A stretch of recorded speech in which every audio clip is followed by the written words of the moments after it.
Welcome to the Women in Leadership Body, Mind, Soul, and Business podcast. I'm Charlie. And I'm Heather. And together we are working to connect women in leadership and business, empowering each other, improving the health and wellness of our community, body, soul, and mind, connecting to the heart and soul of who we are and what we do. Hi.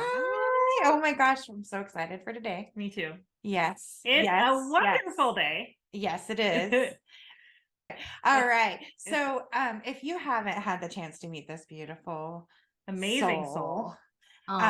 You are going to be so blessed today. Definitely in for a treat. This gal just wraps her energy around you and your business, and she's so intelligent. She understands the core of like running your business and what you need to be doing. I feel like she's the friend that just reaches down and grabs you and like drags you with her. Like, I like you, you're coming with me. And she just like takes you with her energy and just keeps moving forward. We're so lucky to have her with us today. Here at the table, wonderful Morrison. Thank you so much. That description, when my best friend hears this, she's going to laugh because that's literally my MO. Yes. It's really hard to say no. It is hard to say no when you already are excited about what you're doing and you know you want to be doing this thing, and there's something more that you fit that I'm not quite sure what the next part of my business should be, right?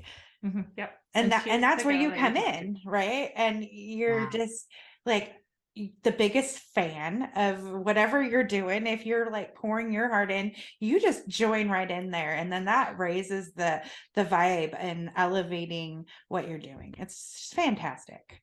Thank you so much for that description. I'm glad this is recorded because I'm going to use that as yes.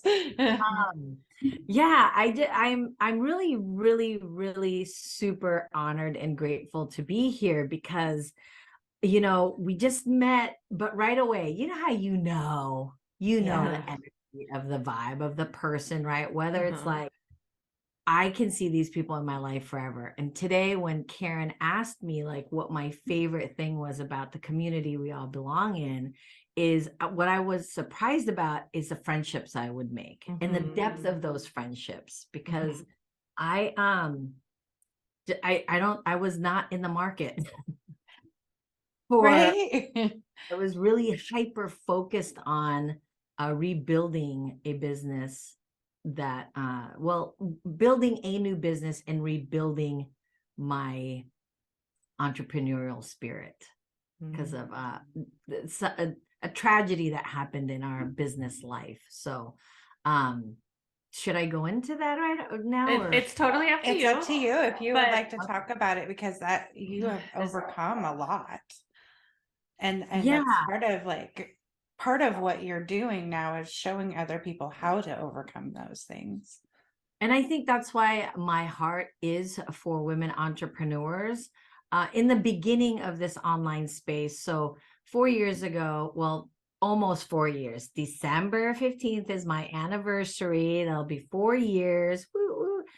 I did not have any intention on ever being a business coach or business strategist. That was not my intent at all.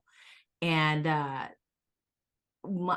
so prior to that, my husband and I had owned and operated a brick and mortar, a couple of them, for 20 plus years. And unfortunately, a very trusted family friend, I considered her my niece, stole our main business from underneath us during a time that was very already chaotic. We had some legal battles we were dealing with. I was sick at the time. I had just been diagnosed with Hashimoto's. Didn't know what that was even. It's a thyroid deficiency where my thyroid had swelled up to the size of a grapefruit. Oh my goodness. Off air passage and my heart. So I have hyper.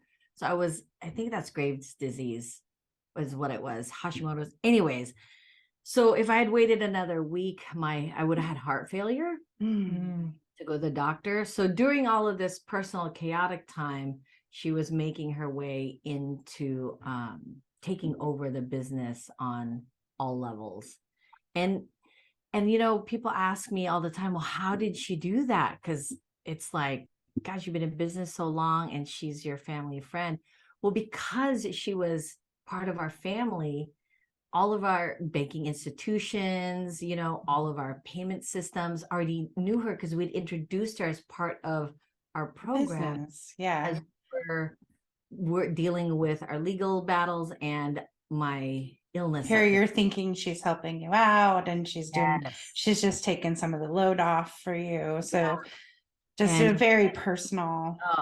It broke my heart into a million pieces. Like, really, like, yeah, did it suck that I lost the business? Yes. But we'd already figured out a formula for success. So it's like, okay, we could just, if it burned to the ground, it's like, oh my gosh, brick by brick, we rebuild it.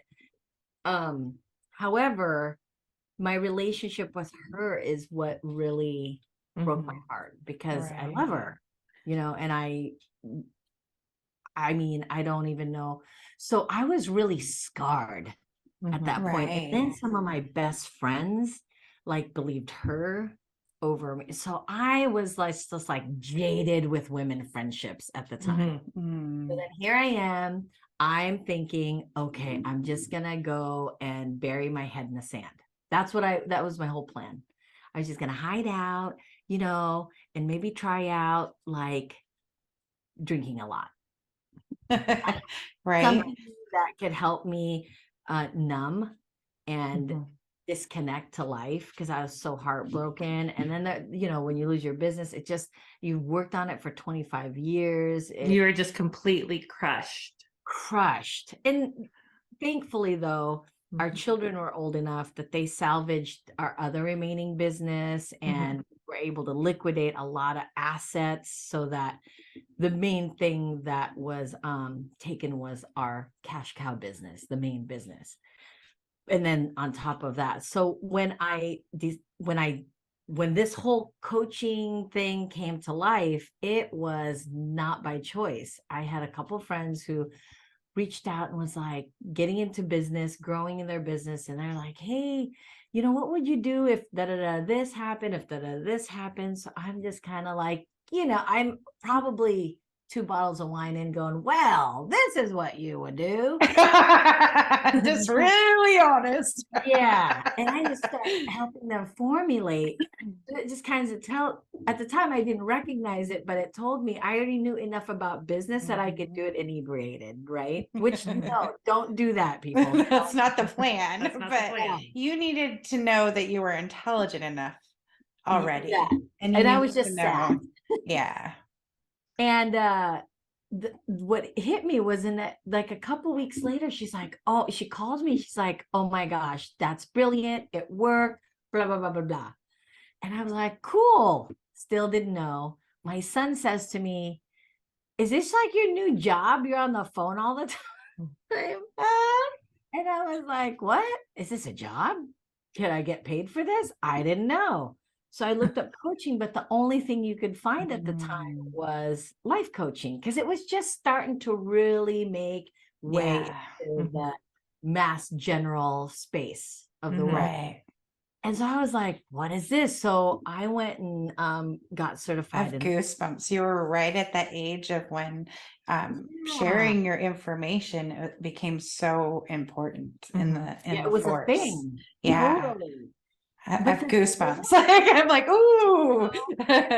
Life coaching isn't for me, but what helped me in that getting my certification or license to a life coach is it was actually therapy for me. Therapy for what I was dealing with at the time. So it really helped unearth a lot of things for me that started me on already, well-worn path of personal development, but now it's much more personal versus developing me. Business skills and yeah. So that was a real plus. And then I did try life coaching, and kudos to you, life coaches. It is a special person to do that work. And I recognize that I don't necessarily listen for in the empathic version of it.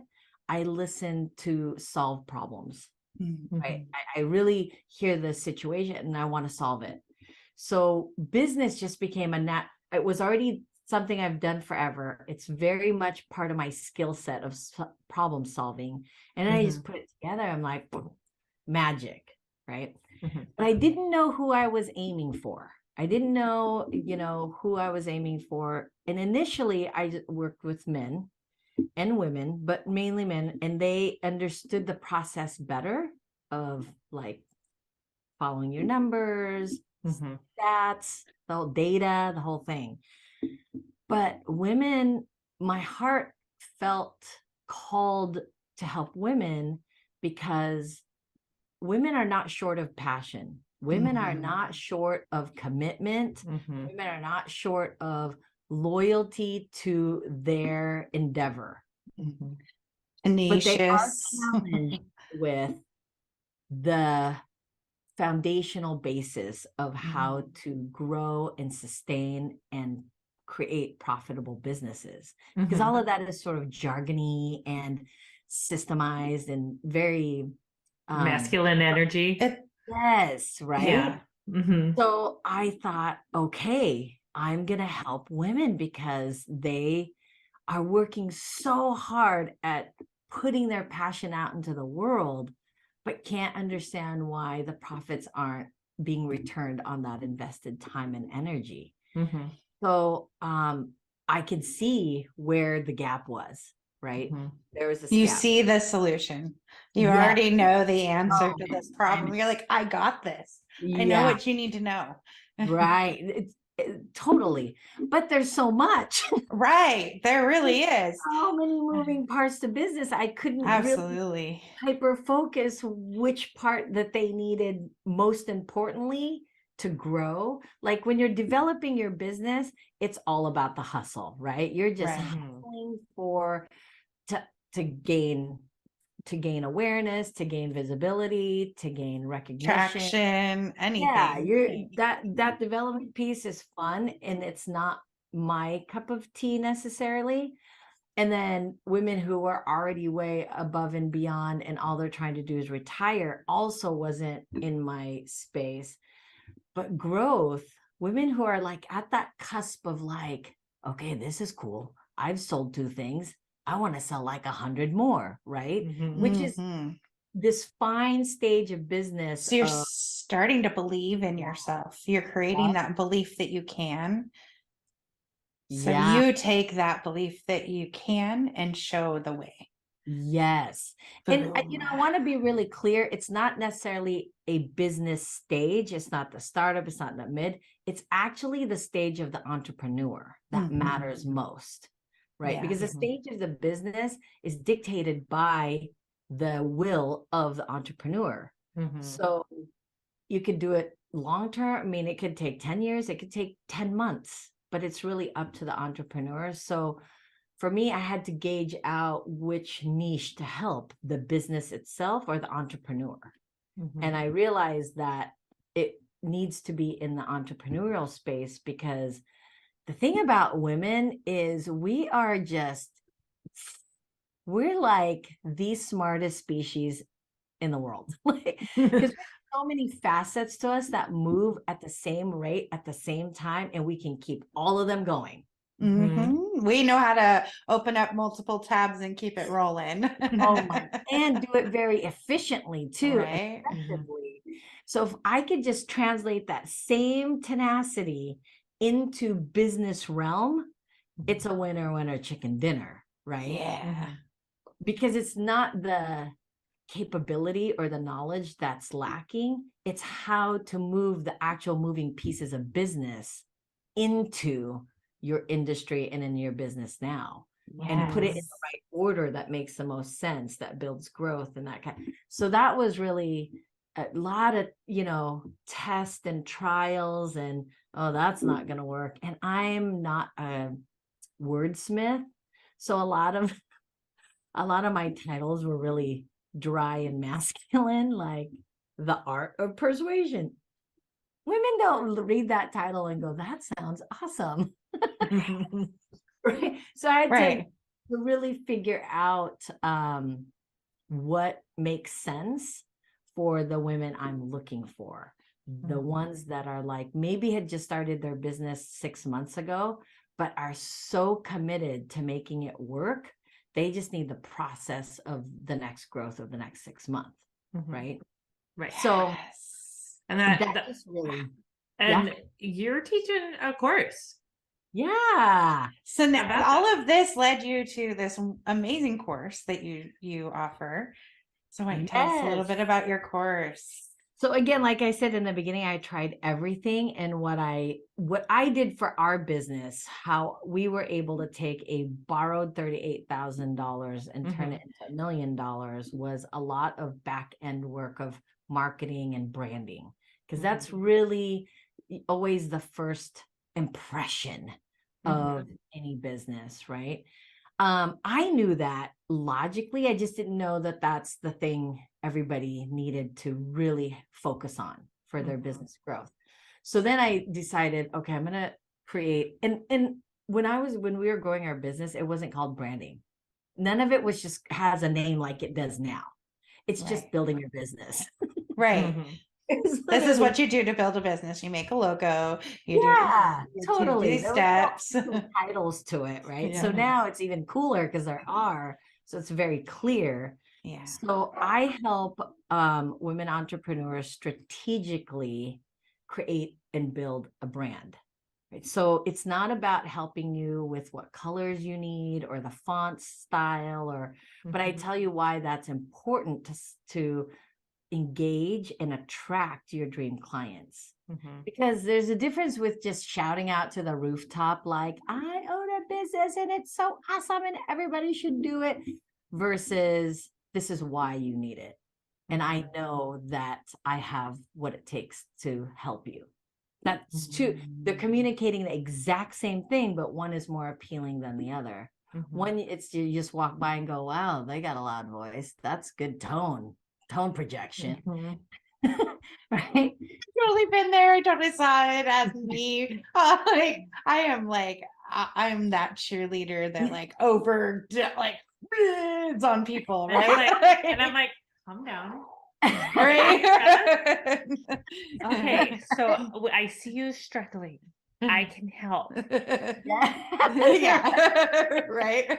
So that's literally what because I want to be really clear. There's a lot of offers out there about branding and things like that, and I'm not it's not about the artistry. It's not about the image of it. That's just one portion. Branding itself has 6 main parts, and all 6 parts have to be solidified right up front, because your brand is what creates the rest of your marketing, right? Like, it's like going to the store not knowing what size pants you're wearing, and then you just pick the one that's on top, and then you take it home and you're like, literally, that's not gonna work, right? And then you go and do it again and it's like too big. It's like when that trend of jeans came out of the what is that, when they showed the belly button, the low rise? Oh, the low rise. It's never gonna work for me, right? So no matter how no, try, it's not cut out for certain people, but they were marketing that like it was the only jeans you should ever own in your life. And so I want to help women really work smarter, not harder, at creating financial wealth for themselves, and something they can be proud of and be fulfilled in. And, and just feel like I'm doing something impactful in the world. So we start off with just identifying how you want your brand to move and breathe and shape. And then we develop what that is based on your ideal target market, right? Your dream person.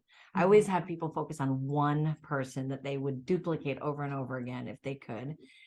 And then we, at the end of that 6 weeks, we actually really just I introduce them into how to have a strategy, Mhm. right? So once you have it strategically placed into a funnel or into an outline, then I invite people to move into a more comprehensive marketing plan, which I call Marketing Clarity Incubator, because it's really important for me that marketing is clear.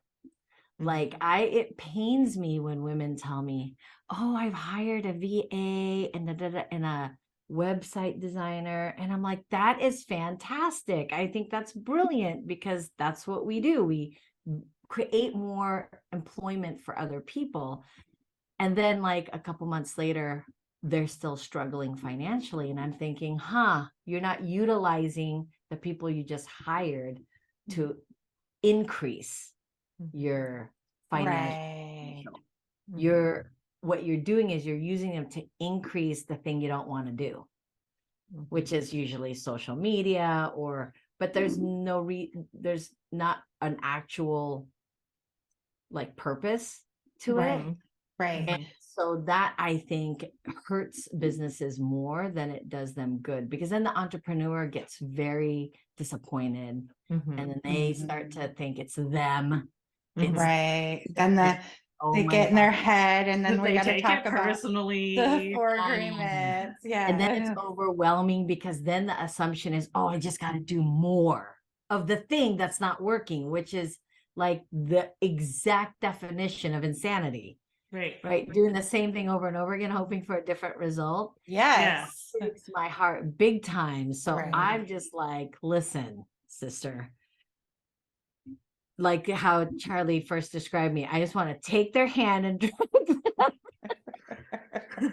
I got you. Get over here. Yeah. And Yeah. it is intense. You know, the 3 months is a bit intense because we're literally having to work on your business, right? So you are not always working in it. You're already an expert at what you do. You don't need one more certification. You do not need one more anything to. Is it important for you to get better and better at your craft? Absolutely. Everyone should be mastering their craft. But if that's the only thing you're doing, then you're not really growing your business, because you have to be able to sell the thing you keep growing in, right? So the marketing incubator is intense, but I kind of call it a mini MBA, but it is worth it in the end because you're structuring your business to create income for the quarters ahead. And my biggest example is Karen. She was in one of my very first 3-month incubators, and look at where her business is today. Yeah. So yeah. I love that. And I love that because I know how much we've grown in just 1 year. And we think about like, where will we be in another year? Like, it's just like the next right step is just so mind-blowing sometimes. I just didn't just like focus on the next right step, like just stay in the good vibe and the Keep moving forward. And I am excited because I know that we're taking your course. So like, I am so excited about that. Yeah. And seeing what a business can do in 4 years and seeing what a business can do in 20 years, like thinking about that staying power and lasting, like what will it look like? What are some of those bigger things that we can think of that we want to do? And how is that going to all come together? Is just, I love watching the pieces come together. And you guys are such an integral part of a way business is being built right now, because although social media has been on the hype, of course, really it's still an untapped market. It's still kind of at the beginning stage. It's still in the infancy stage. I mean, it's come out of the womb now. It's been birthed, but it's still in the infancy stage in terms of what it can do for businesses and what it can do for voices. And so one of the things I constantly remind women is first question I ask, oh, who here just hates social media? And naturally, because my demographic is in that 40 to 70-year-old. Naturally, there's at least half of the room is like raising their hand, like, oh my God, I can't stand it. It's so. And I always tell them, well, get over that quick. Yeah. Because it is a powerful tool that needs to be utilized. You don't look at it as an enemy. Look at it as a friend, as a tool for you. And you two really bring your A game in helping women have peace with it. Yes, we love to be the bridge, right? Like if you are a do-it-yourselfer and you just know you want to learn how to make the words pop on the screen, right? Or, you know, the person that is listening that knows what, you make an appointment with us because we will show you those things. But if you are like, I would really like to be in my business doing this other thing. Your zone of genius. Your zone of genius, doing the thing that you love, right? And let us get the passion of your business out to other people because that's what we like to do. We like to connect the heart and soul of businesses out there so that people know, like, and trust you. Yeah, absolutely. And get to know you as a business so that you are already ready to, like, when they are connecting with you, they're ready to do business with you. They don't, they already know you. You're just getting to know them, like, and it's totally, and they're the right people for you. Right. It's so cool. And I just feel like, you know, so many things that has to be, like people should be aware of as they're growing their businesses. Your marketing strategy is not just one thing. It's a mix of things, right? So you have to have offline and online strategies. But most everybody's scared of the online portion because the assumption is, oh, I got to be so vulnerable. No, honestly, nobody cares what you ate for lunch. Like that's the thing, right? It really is not. Strategically creating a persona of you that people can relate to and go, oh, okay, maybe I would give them $5 to help me with an eyelash. You know what I'm saying? It's like you're asking strangers to invest in your skills, but nobody knows who you are. That just doesn't work. It doesn't even work in the real world that way. Exactly. And one of the things we heard a lot in the last couple of weeks is that a local newspaper is actually stopping print. So the sources to have things in actual print are decreasing rapidly. So you really have to move into the online space. And if you aren't, I mean, it makes it harder for you to do business. And I don't want it to be any harder. It doesn't have to be hard. Yeah. Exactly. And that's where the gift of the two of you really come into the fold. Because I feel like the way you build and structure a business, right? You don't build a house first with no foundation. It's not like you start off with a roof and then you end up with the foundation. You start foundation, then the side wall, you know, the four sides of the walls, then a window, and then the roof is kind of the last thing.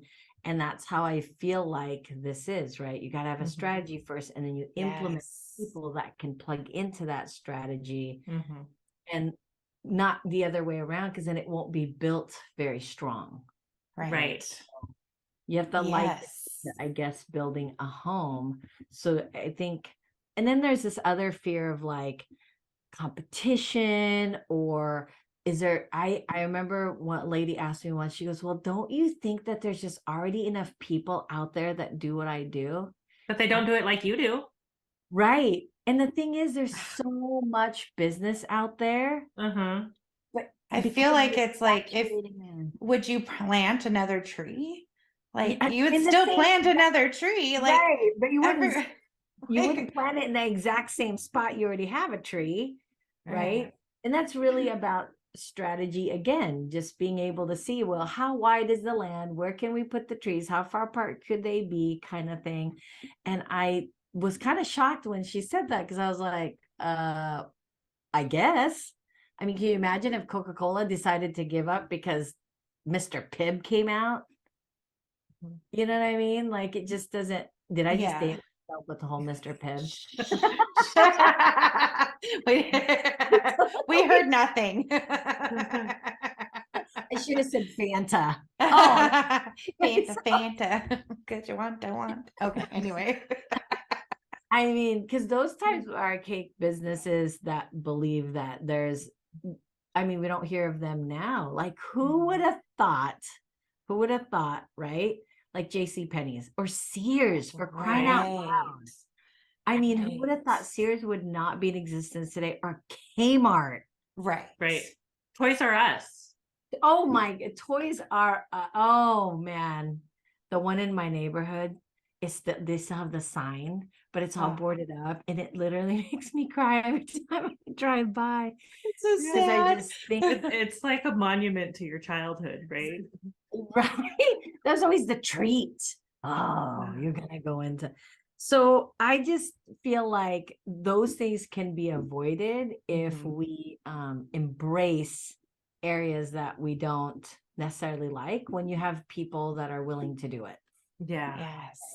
It's not worth the headache if you break it down into daily cost for relieving headache, right? Because the more self-care that you do for yourself, the better your business becomes, because you're not having to be stressed out about this one thing.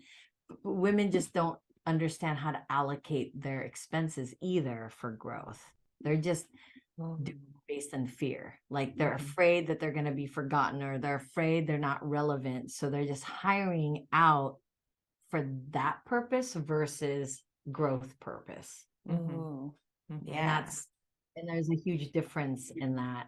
So really now I only focus on helping women entrepreneurs. And do men, like I've gone to a couple networking events where men literally come up to me and say, so you don't help dudes? And I'm like, well, not that I'm opposed to it, I'd help you, but my focus is helping women entrepreneurs, right? And the first time somebody said that, I kind of was like, ooh, should I not be so focused on women? Should I like make it more neutral? They made you question your self-doubt. Yeah. And then I drove home and I thought, nah, I'm good.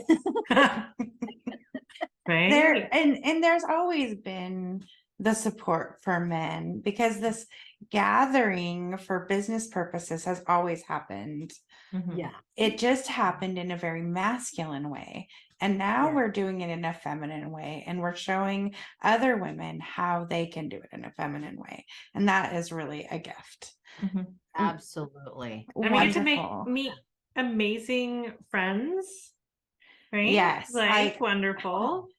Just like this podcast, this podcast right here, right? Like it's very, you two are super, let me just tell you, ladies, if you choose in to be a part of this podcast, it is very organized. It's very professional. They are very prompt about their emails and their notifications. And then I get on here. So the assumption is, oh, if they're like that, then I better be ready. And then we get on here and they're just like, all right, so let's just have a chat. That's literally how women run. Like kids aren't going to die of starvation. They're gonna have clean clothes, but I could literally be an internal hot mess while all of this is happening. Literally. We show up authentically ever since the beginning. We just went live and just committed to the process of growth and showing up and showing other women that they can. And we've been finding our own way through that. And that's how we got helping other women doing what we love doing. Yeah. It's amazing. And it's awesome. And it's so fun. And it's so rewarding every single day, because I get to have great conversations with, amazing women entrepreneurs. And I think that's the other piece too, is we really need to take advantage of this opportunity we have now to really deeply share about the journey of a woman in entrepreneurship, because we have a tendency to want to mimic it how you see it in the media or how it's portrayed out in the world, right? And the truth is that we have certain restrictions and fears, not necessarily restrictions, I shouldn't say that, challenges and fears that maybe men aren't faced with, aren't dealing with, right? Mm-hmm. And it could be on a physical level, it could be on an environmental level, but we don't talk enough about it together. There's a generational level of Oh it my for gosh. the oppression of women in Yeah. general. Mhm. Like we are not 7 generations into having voting rights. You know, Right. there's still a lot of stuff that we're working through as women as a whole where we don't feel heard. So when we're trying to speak up about our businesses, and we both have had these struggles, we'll actually tighten up in our chests and be physically ill. And then as soon as we do the thing, everything releases and we feel great. Yeah. But because it's so difficult for us to step into that, Mhm. we know that it's the next right step. Like that's where we're supposed to go. We're supposed to make ourselves uncomfortable. So we do the changes so that we're making changes and we're having these conversations where we talk about these things. Right. Yes, absolutely. It's not like, I think the last I checked, there's over 700,000 podcasts, which seems like a lot, but there's like over millions and millions of YouTube, and they're still coming up today. And I'm just gonna make a confession to all of you listeners right now that I have been on this thing, like, okay, I should do not that I should, but I really want to do a podcast. It's been on a whole year going, and I talked to these 2 beautiful souls, and seriously, Heather's on it like, so you want to start tomorrow? And I'm like, Just do it. Like Just we do just it. like pull the We're doing it. trigger. Let's just I go. don't know. It's the same with Yeah. this writing this book with, initially on the exterior and how I live in the world is I'm very, very confident, very competent. I'm an ambitious woman. I'm like so many other women out there. But when it comes to stretching our voice, I get weirded. I get freaked out. I'm like, ooh, oh, like I don't even listen to my podcast interviews because I just, just The self-judgment piece is so Yeah. important in that. And now listening to this conversation of like, we're not even 7 generations into voting. We literally just lost the first woman to ever allow women to buy homes and cars on their own credit, right? RGB. Yeah. So it's not this new, it's new, but it's also not new. Right. But we keep holding ourselves back from that. Mhm. Right. And so I am committing in 2023 for the help of Charlie and Heather that I will also have my own little conversations in the world of the online space. Yay! The world now. So it's like, oh boy. It's You out said it there. out We're loud. doing it. We said I it out loud, right? So isn't that step 1 of setting goals? Because you have a class coming up in December too. Yes. And that's so every year, my own personal, having built a business, one of the first advice we ever got from a very wise, very successful mentor that we had is, I asked him, I said, okay, so, when you're 22, you're just like, yeah, I'm gonna Let's go. Yeah. So I'm like, hey, so, how do we just become like bajillionaires like you? That's rad. He's looking at me like I'm like, my poor husband's just sitting there going like, I cannot believe she just made us look so young. And he takes a moment to respond, and he looks over, not stern, but very serious. And he says, the growth of your income is only in the same level of growth as yourself. So if you want your money to grow, you have to grow with it. You want your business to grow, you have to grow with it, right? So then I was like, wait, that's it? Like there's no, I don't understand. What do you mean? And so he handed us the book that everybody in business knows now is Think and Grow Rich. Yeah. He hands us the book, Think and Grow Rich. And it's kind of dry. When you're 22, you want something. It's really dry. And it's kind of dry. And I'm like, oh, it took me like a year to read it. And I love to read, but it made sense. Like you have to consistently plan, and then you have to to consistently push yourself, Mm-hmm. and you have to consistently take care of yourself, Mhm. all in the same fail swoop of this thing called the journey of life, right? Mhm. So then every year, at the end of every year, we would get together for an entire month of December and plan out what did we assess that year that happened. Then we plan out the next. I've just been doing this forever. Yes. Never offered it as a thing, as Mhm. part of my programs or offers. And last year, I was the first time I ever offered it, and I got sick.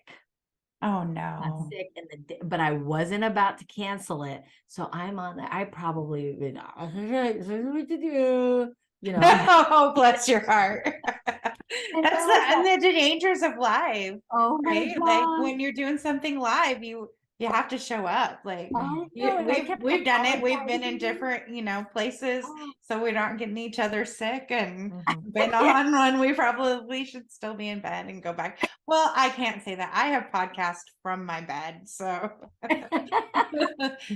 recovering from surgery.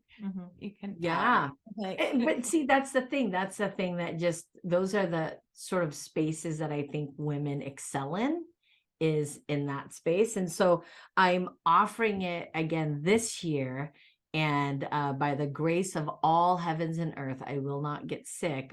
December 27th, my goal is to take all the things that we've done to successfully create our plans for our business growth and teach them to the women who sign up. And honest to God, for like $197 for 2 hours to plan out your entire 4 quarters of your business year, who wouldn't do that, right? Right. So that's my little plug for my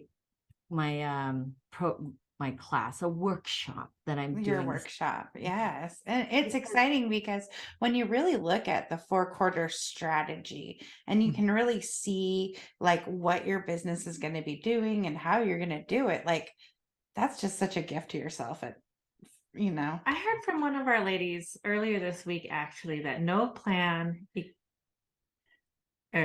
is equals fear. Right. But when you have a plan, yes, you don't have fear. And then you have excitement. And then you get to be excited. And then you get excited about what you're doing. And then it just becomes easier to share what you're doing. So then you're naturally doing all the ooh, things. yeah. yeah.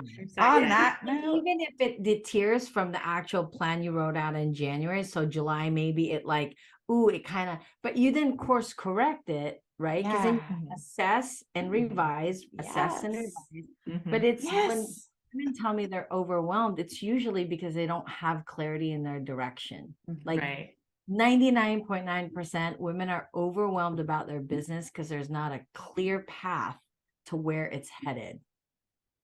And then they can't assess what's already happened because they don't have anywhere they're headed. So they're just living in the chaos of it every single day, which is absolutely overwhelming, right? Because you don't know what your income producing activity is. You're just guessing at that point. So I really want to, in my, like everybody else, there's moments where I've just been like, okay, bye, closing the doors forever. I often say I fire myself at night and I rehire myself in the morning. Like I'm just taking the night off. I am done. Technology's not technology. Nothing's working. I love that. Fire yourself every night and rehire yourself every morning. That's such a smart way to view it, because seriously, I mean, if I fear anything like me, my entire half of my office is whiteboards. So I have yes, totally. So I'm looking at my list every turn I take, and I'll be like, did I and then you're so sweet, you caught like, oh, the time frame didn't work out, but still in my calendar I didn't change it. So then you were here. I was like, wait a second. Oh no. And I was like, I thought we pushed it back a half hour. And you're like, nice, I can eat my breakfast. That's kind of what we were thinking, was like, you need a minute, right? Like And then Yeah. it always, because life happens for us. And I love Yeah. that life happens for us. And, we got to meet with a client in between. Like, it was just perfect. It worked out Divine perfectly. intervention. Like, It was awesome. just love it when you're in the flow. Yes. And we want more people to be in the flow. And we And wanted to that's what I say love about you guys. thank you so much, wonderful, for joining us today. I know this is probably going to be one of our longer podcasts that we've had lately, but that is okay because you have a lot to say, and so do we.